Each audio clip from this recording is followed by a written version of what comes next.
Assalamualaikum warahmatullahi wabarakatuh. Nama saya Diah Alfianita dengan nomor NIM 0559562666, izin untuk menjawab tugas 3 dasar-dasar penyuluh pertanian. Adopsi adalah proses ketika seorang petani atau kelompok petani memutuskan untuk mencoba dan menggunakan inovasi baru dalam pertanian. Prosesnya bertahap, mulai dari tahu, tertarik, mencoba, menilai, hingga akhirnya menggunakan secara terus-menerus. Contohnya, Pak Tani awalnya mendengar tentang bibit padi unggul yang lebih tahan hama. Dia lalu mencari tahu lebih lanjut, mencoba menanam di sebagian kecil lahannya, dan setelah melihat hasilnya memuaskan, dia pun menggunakan bibit tersebut di seluruh sawahnya. Difusi inovasi adalah proses bagaimana inovasi menyebar dari satu petani ke petani lain, atau dari penyuluh ke petani, hingga akhirnya banyak yang menggunakan inovasi tersebut.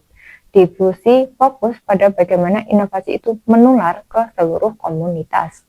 Contohnya, setelah Pak Tani sukses dengan bibit padi unggulnya, dia menceritakan pengalamannya ke petani lain di desa. Karena banyak yang tertarik dan melihat hasilnya, petani-petani lain pun ikut menanam padi unggul tersebut. Upaya-upaya penyuluh dalam mempercepat difusi inovasi yaitu pertama, membuat lahan percobaan ataupun percontohan untuk menunjukkan langsung manfaat inovasi. Dua, mengadakan pelatihan atau kursus singkat tentang cara menggunakan inovasi dengan benar. Tiga, mengunjungi petani secara langsung untuk memberikan pendampingan dan solusi jika ada masalah. 4. Menggunakan media seperti leaflet atau media sosial untuk menyebarkan informasi tentang inovasi tersebut.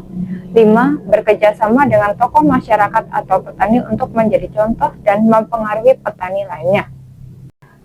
Mengapa disebut pendekatan penyuluhan partisipatif? Karena dalam pendekatan ini, petani tidak hanya menjadi objek penyuluhan, tapi juga ikut aktif dalam setiap tahapan, mulai dari perencanaan, pelaksanaan, hingga evaluasi. Karakteristiknya ada 4. 1. Petani dan penyuluh saling bertukar pengetahuan dan pengalaman. 2. Masalah dan solusi diidentifikasi bersama, bukan hanya dari penyuluh.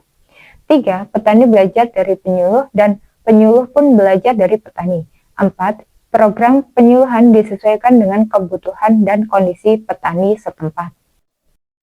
Perbandingan antara sistem laku dan pendekatan partisipatif yaitu ditinjau dari aspek tujuan. Sistem laku meningkatkan produksi pertanian.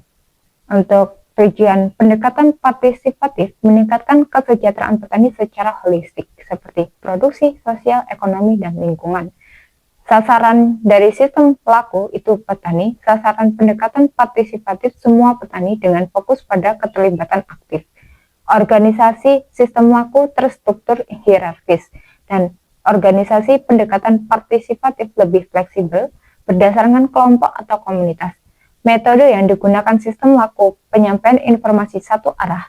Metode yang digunakan pendekatan partisipatif diskusi, sharing pengalaman, dan pembelajaran bersama. Peran penyuluh dalam sistem laku itu sebagai instruktur atau guru, dan peran penyuluh di pendekatan partisipatif sebagai fasilitator, pendamping, dan mitra petani.